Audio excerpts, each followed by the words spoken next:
ጽናት ከታገተችበት አመለጠች። በዛልኝን አፈር ደፍታበት አይኑ ላይ ጀግናዋን ጽናት አምልጣለች ማለት ነው።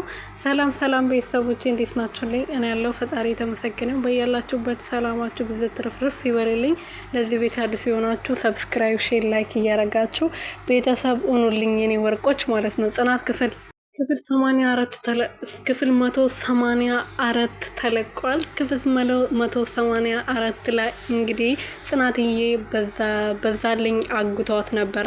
ብርቅ ያለችበትን ካልነገርሽኝ ከዚህ ቦታ አትሄጂም ብሎ በማሰብ አግቷት ዛፍ ስር አስሯት ለአንድ ቀን ነው ለሁለት ቀን አሳድሯት ነበረና ጽናትዬም ደግሞ አባቷ ተጨንቆባት ስለነበረ የሰርጓ ሰሞን ስለሆነ ጠላ መጥበቅ አለባት፣ ቤቱን ማስተናገድ አለባት፣ ብዙ ነገሮች ይጠበቅባት ስለነበረ ሽማግሌዎቹ ወደ ገጠር እየሄዱ ይገኛሉ። የናሆሚ አባት ቅዱሴ ሌሎችም ወደ አገር ቤት ሄደዋል ማለት ነውና ጽናት እየታገታ በዛ ሰዓት በጣም ከባድ ይሁን ነበረ። ግን ጽናት ሽንቴ መጥቷል እኔ መሽናት ፈልጋለሁ ብላ በመጠየቅ እሺ እዚህ ጋር ሽኝ ስላት እንዴት ነው ራሴ ላይ መሸናው አንተ ምን ሆነ ነው ብላ ስትመለስለት እሺ በቃ እዚህ ስለምትቆይ ስለሚቆሽብሽ ልብስሽ ሄደሽ እዛ ጋር ሸንተሽ ነይ ብሎ ካሰረበት ከፈታት በኋላ ልክ እየፈታት እያለ በእጇ ቀይ አፈር ይዛ ነበርና ከመሬቱ የተነሳችው ልክ ተነስታ ወደዛ ሄደሽኝ እያላት እያለ አይኑ ላይ አፈር ደፍታበት ከሰራውን ተቀብላ ወርውራው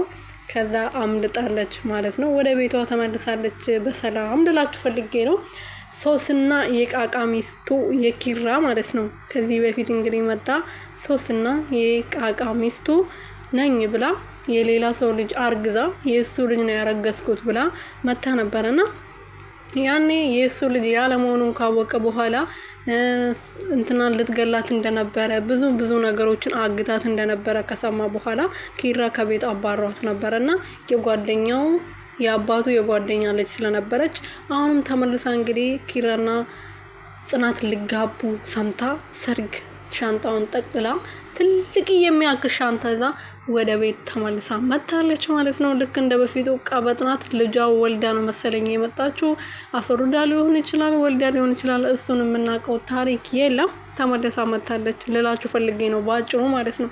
ተመልሳ ወደ ቤት ስትገባ እንግዲህ ኪራ በጣም ነበር የደነገጠው። እኔ ሰርጌ እንድትመጪ አልፈልግም፣ እንድትመጪ ብፈልግ ኖሮ በቀጥታ ሰርጌ ነይ ብዬ እጠራሽ ነበር። አንቺ ግን እሱን አልጠበቅሽውም፣ ዝም ብለሽ ነው ራስሽ ተነስተሽ የመጣሽው።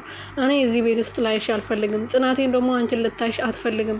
ህይወታችን ለማጥበት ካልሆነ በስተቀር ለምንድነው ተመለሰሽ ህይወቴ ውስጥ የገባሽው ቢላትም እሷ በቀላሉ የሚሰማ ሴት አይደለችም። ለአንተ ብዬ ከዛ ሀገር ተነስቼ መጥቼ ዛሬ እኔ እዚህ ማንም እንደሌለኝ ታውቃለህ፣ ከዚህ ልታባረኝ አትችልም ነበር ያለችው ማለት ነው። ጽናትዬ ደግሞ ይሄን ጉዷን አልሰማችም።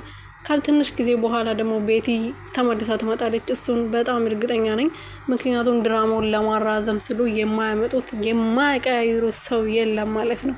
ስለዚህ ይመቻቸው፣ የምር ቀጥሉበት። ምክንያቱም ብዙ ሰዎች አዳዲስ ድራማ እየለቀቁ እየታየላቸው አይደለም። አሁን ናርዶስ ለምሳሌ ብታነሱ እየታየ አይደለም።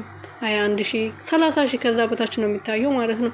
ብዙ ነገር የካሜራ ማን ያለ የድምጽ ብዙ ነገሮች ስላሉ እነሱ ደግሞ ለ30,000 ምናምን ለነሱ ምንም ነው። ለኛ ቢታይልን ነበር። ምክንያቱም እኛ ምንም አናወጣም፣ እናወራለን እንጂ የዋይፋይ አንከፍል ምንም ስለማንከፍል ለኛ ጥሩ ነው። 30,000 ቢታይልኛው እኔ በጣም ለኔ ጥሩ ነው፣ ይሞቀኝ ነበር በጣም ማለት ነው። ግን አይታይልኝም፣ ችግሩ እሱ ነው ማለት ነው።